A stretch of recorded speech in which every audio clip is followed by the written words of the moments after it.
Dadamay dito.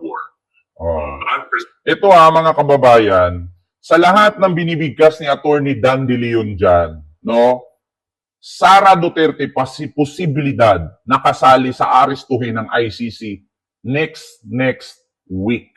Di ko lang alam bago ko ipagpatuloy dito na wala ng pag-asang makalabas si Duterte, no, ay gusto ko lang i-share na isa ba si Sara Duterte sa may warrant of arrest ng ICC ngayong next week?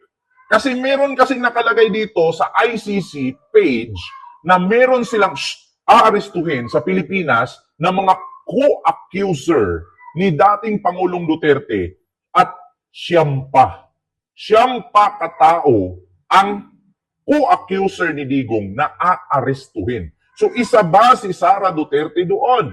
Hoy! Sa mga pinangalanan dito ni Attorney Dan De Leon, mga kababayan, ayun na yun, mga tinatanong ni Christian Isgira, si Bongo, si Garma, si Albayalde, kung pwede ba, mga makakasali ba yan, ito si Cayetano, mga ganyan, kasi mga kasama yan sila tapos si Aguirre, kung pwede ba daw ganyan-ganyan. So sabi nga dito ni Dan De Leon, ni Attorney, sabi niya, si Bato, number 1 na yan. So, meron pang iba. Si Bato daw, si Albayalde. So, hindi daw niya sasabihin yung iba. So, co-accuse. So, co-accuser. Hindi na accuse, accuser. So, yun ang sabi. So, mga kababayan, so isa nga ba si Sara Duterte sa kasali dyan? Di ba? Magsasama talaga sila, mga kababayan. Magsama-sama sila doon sa loob ng ICC, mga kababayan. Sa loob ng ICC, magsama-sama sila doon. Kaya, mga kababayan, ako na nagsabi sa inyo, abang-abang na lang po tayo kasi according dito sa page ng ICC, no? Wait lang, hanapin ko dito merong nakalagay na redacted sa page. So, wait lang mga kababayan. Hahanapin natin dito.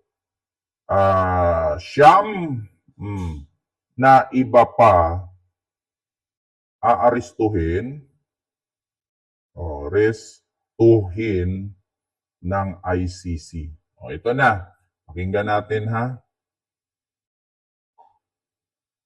Ito. Ang tinukoy na co-perpetrator na personalidad na hindi mo na pinangalanan ang tinukoy na co-perpetrator ni dating Pangulong Rodrigo Duterte sa isa na publikong application for warrant sa International Criminal Court.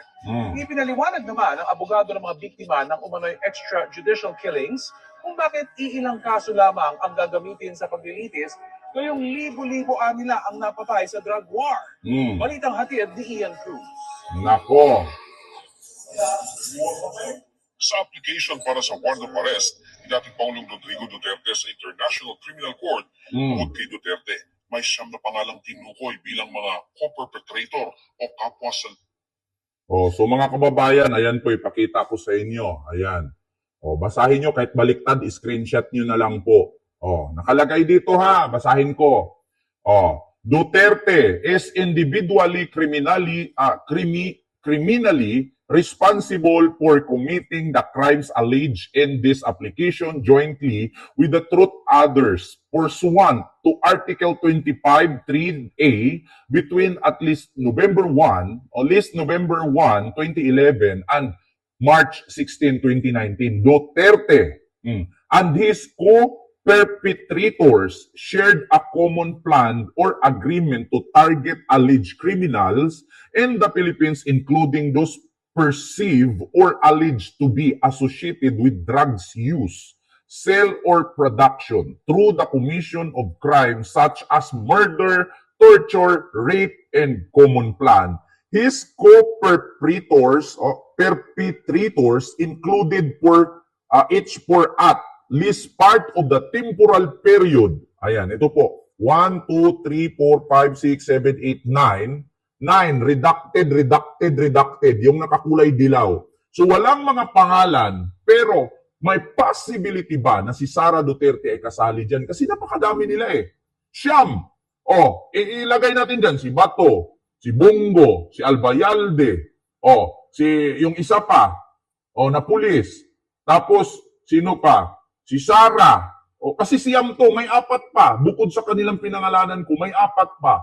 So, hindi natin alam kung sino-sino, pero may possibility ba, nagtatanong lang, kung kasali ba si Sara dito. At may possibility pa siguro si Pulong madadawit dito. Kasi nung time na si Duterte presidente, si Sara mayor, si Pulong, congressman. Di ba? May possibility. Kasi madadawit sila dito sa extrajudicial killing sa Davao, sa AGK. Di ba? Si Danao, kung sino-sino pa mga pulis yan. Kasi yun yung mga nakalagay. So, naka-redacted. Di ba? Kung halimbawa, sa panahon ni Digong, no, ay presidente siya, mayor si Sara, madawit talaga si Sara dito. Mga kababayan, tanong lang madadawit po ba talaga siya? Kasi according kay Arturo Las Cañas at kay Edgar Matubato, si Sara daw po mayor at doon siya kumukuha ng pera sa City Hall. Binibigyan daw siya ng almost $100 na nakasobre. According yan, sasabi sa statement ni Matubato. So, hindi natin alam si Sara Duterte kung kasali pa dyan, no? At other 9, no, na aarestuhin ng ICC next week. Diba? Naku, mga kababayan, delicates ito. Ako nagtatanong lang naman, mga kababayan, kung maaaring kasali ba, kasama ba? Pakinggan natin, tuloy natin.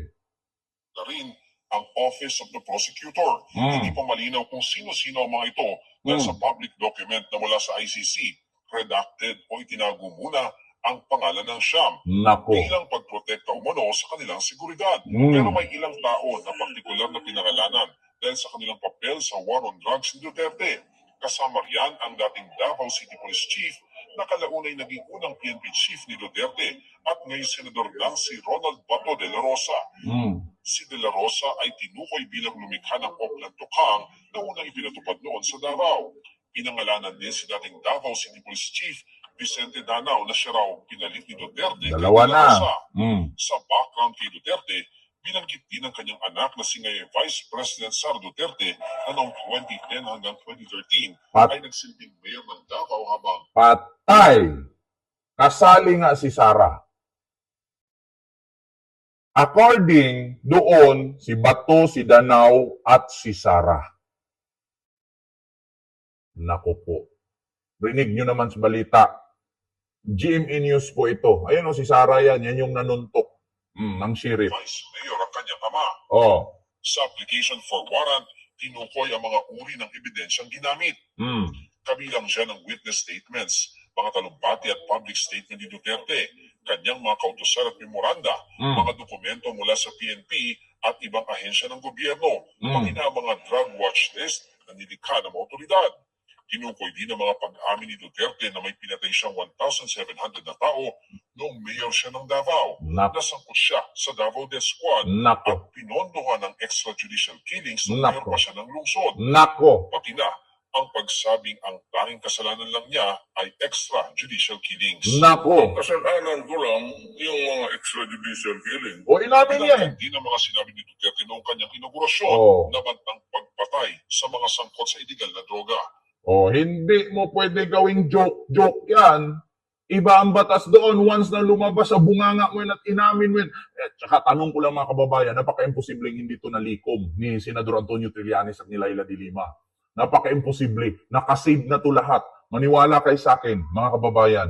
Hindi mo pwedeng sabihin, yan si Bato, nakita nyo, miyembro ng death squad yan. Sabi niya sa kongreso yan. Wala akong pera. Mahal ang pamasahe sa eroplano papunta ng Kongres. Kasi umaasa lang ako sa aking retirement pay. Do you think I can't accumulate even 5 million? Sir, bago ko pirmahan yung waiver ni Trillanes, sampalin ko muna siya sa publiko. Lo. Yan, aralan niyo yun? Sinabi niya, hindi lahat ng statement ni Digong ay gawin nating katatawanan. Kasi iba ang batas doon at sa Pilipinas. Dito sa Pilipinas, pwede nating gawin at sabihin mind conditioning. Yung mga sinasabi ni Digong, puro joke lang yan. Hindi ka panipaniwala yan. Ganyan naman si Digong. Katulad yun sa ginawa ni Hanilit nung paiyak-iyak siya. Hindi, kunwari lang yan. Kunwari galit siya, pero hindi niya ginagawa yan. Never humawak ng baril yan. Never nakapatay yan. Pero si Digong sa Congress, sabi niya, nakapatay ako 10 pulis. Pinatay ko nga sa extrajudicial killing, 1,000. Anong iyak-iyak ni Hanilit dyan na never nakapatay at never pumatay ang asawa niya. Si Digong mismo, inamin niya yan. Nagpa-views ka lang amo. Kailangan ko talaga ng views. Vlogger ako Try mo kaya mag-vlog na wala kang views. Tanga ang tawag doon. Mga vlogger na dyan ng DDS, puro mga fake news. May views. Ako pa kaya natutuo at may impormasyon akong pinagkukunan. Ito, GMA News to. Kung may problema man kayo sa binalita ko, unahin nyo GMA News kasi sila naglabas nito. 6,000 ang sinasabi ng abogado ng mga biktima ang kasong hawak nila. Pero 43 na kaso lang ipipresenta sa ICC. 19 cases nung mayor ito at 24 cases nung presidente na siya. Pinili raw nila yung emblematic cases o yung mga symbolic para ipakita ang war on drugs. It's almost impossible to present all of the 6,000 deaths that were admitted during police operations. And it's also almost impossible to present all the 15,000 to 30,000 deaths according to CSOs.